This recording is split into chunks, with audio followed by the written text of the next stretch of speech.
Shalom, Israel. It's your brother, Dargabar. Came to do another quick commentary motivational video. Want to give all praises to the Most High, Yahweh, Ba'ashem Yahushai, Ba'ashem Rakakwadash. Yahweh is the Most High God, and Yahushai is who the world ignorantly calls Jesus the Christ. I want to give double honors for the elders that have been paving the way in this truth, starting with Abba Bibbins on down, that sprouted 4 corners in America and outside the United States, teaching the Lord's doctrine to the best of their ability. And I want to give another double honors for the elders in Great Millstone, starting with Elder Tahar on down, that have been teaching the sincere milk, the parables, the dark sayings, and the prophecies, teaching 100% of the Lord's doctrine to the best of their ability. And to the mighty men that's ruling well in these congregations, whatever the name may be, in the camp or the congregation, you know, Lord willing, you can continue to endure and keep feeding the flock on the highways and byways and doing sit-downs, bidding our brothers and sisters to get in the knowledge of the Most High Yahweh Ba'ashem Yahushai.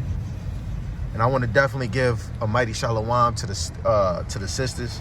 Lord willing, the Most High compel you to continue to strive in his truth and to pursue, to continue to be a loving, silent wife, and to have a high reference towards your husband, a high respect. And for the sisters that's single, Lord willing, the Most High is putting that spirit on you to train your mind and train your spirit so that when you do get a husband, you'll be ready, right? And Lord willing, the Most High have mercy on the other brothers and sisters that's not in the truth, right?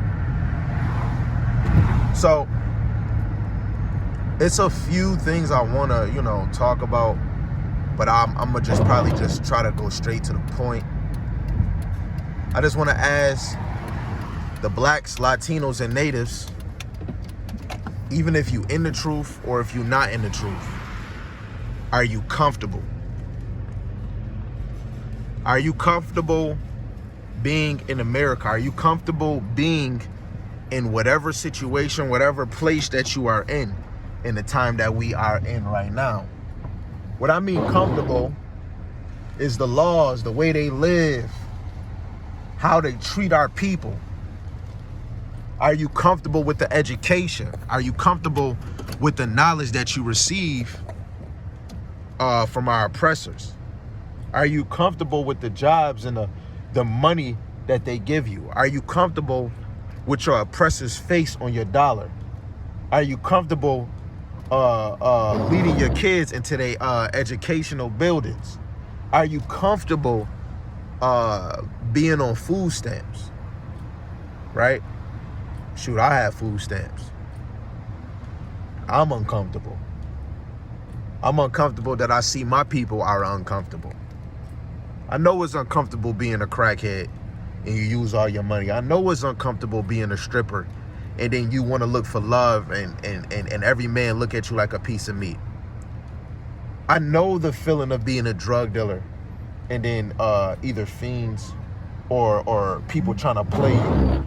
Everybody that love you and care, they always think they can get a discount or something. I know the struggles in each captivity we went through. But this last one right here, this last captivity is a mean motherfucker, man. Excuse my French, excuse my English. But the things that a lot of the black Latinos and natives go through, day in and day out, you get a wall built it so that the Mexicans can't come over here. But let alone, I do believe that those is my brothers. Even in the streets in the hood, they have the Puerto Ricans on the west side and have the niggas on the east side. In my city, it might be different in other places. You have your people that don't even think that y'all are a nation. You got some people that feel African Americans are not related to Haitians or Jamaicans. We don't, like, it's uncomfortable to know we're cool with all these other nations more than our own people. You go in the corner store, they're not going to let you go for a quarter or 50 cents. And if you do, they're going to constantly say something about you. If they really care, why they not giving back to the community? They not. They don't.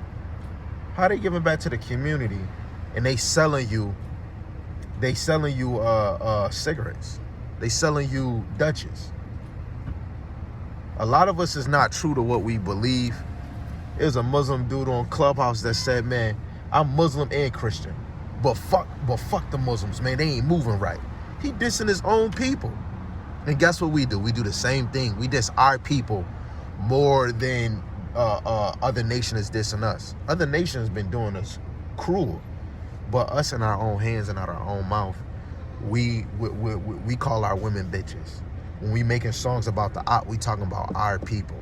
When we talk about killing or stealing from somebody, robbing somebody, we talking about our people.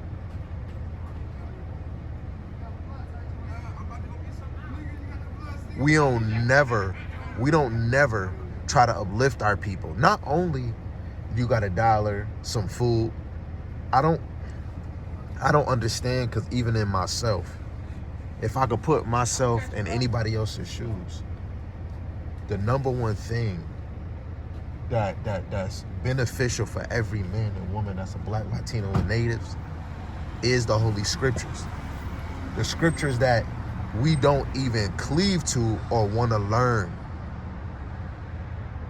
That's what's going to bring wholesome into your household. We're going to always slip and trip over certain things in the road. Humpty Dumpty fell, he got his butt right back up.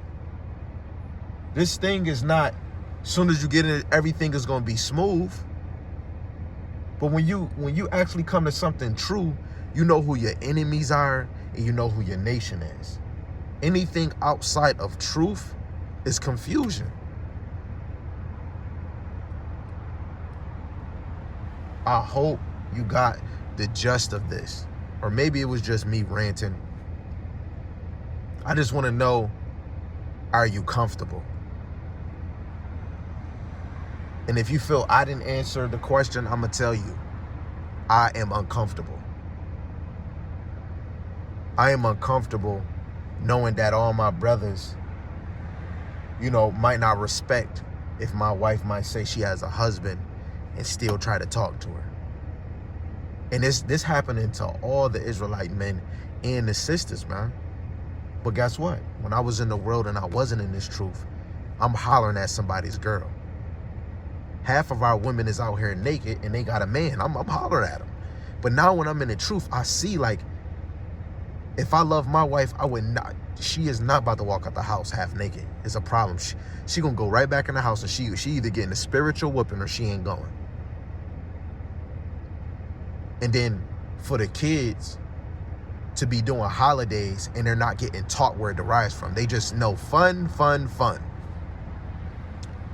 The deepest thing, one of the deepest things I've seen in scripture, Christ was 12 years old and he was asking and answering questions. He was a man of the Lord at the age of 12.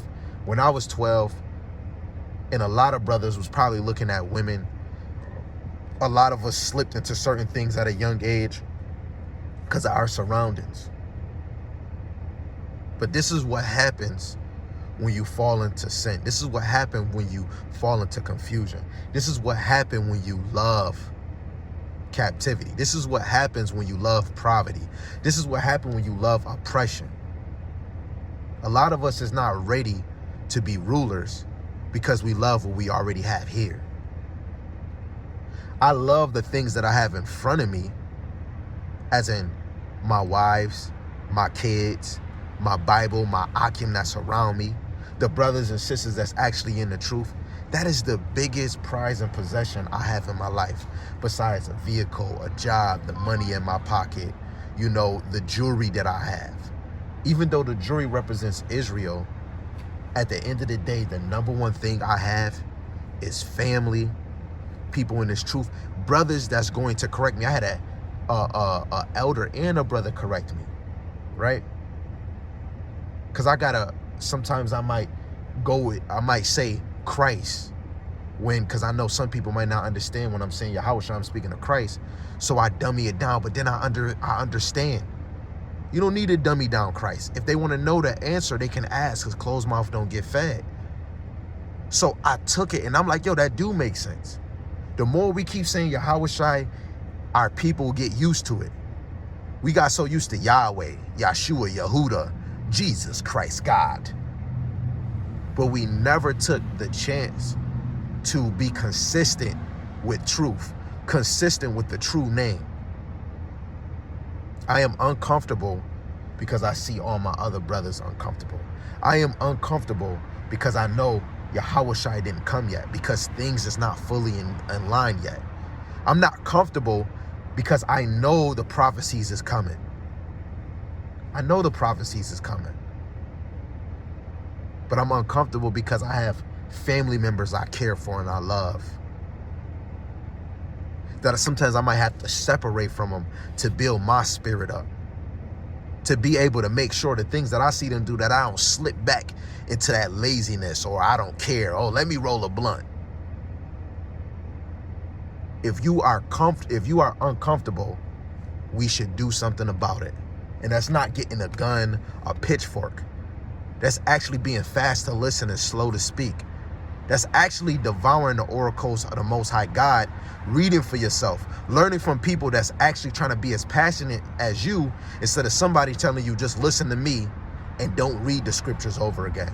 Actually, you can be a kahuta, pray 7 times, but you ain't got to read, just love everybody. I don't think it's that easy to please the Lord. I don't think it's that easy to just think you can just go to heaven. The number one action that's going to have the angels rejoicing in the Lord is when you repent and you convert from it and you constantly trying to cleanse yourself. I am uncomfortable and I am trying to do something for myself and for my people by feeding them. If you don't understand, all you got to do is hit me up, DM me on IG, Facebook, or YouTube, and we can get to the politicking. I love you to the moon and never back. I love you to the kingdom and never back. I am not better than you, and you are damn sure not better than me. I am not here to force this. I am here to educate you. I am here to give it to you for free. I am here to give you the truth, because I'm tired of lying and I'm uncomfortable with lies. Yahweh Ba'ashem Yahushai, Ba'ashem Rakak Wadash. And I'm going to say Shalom, family.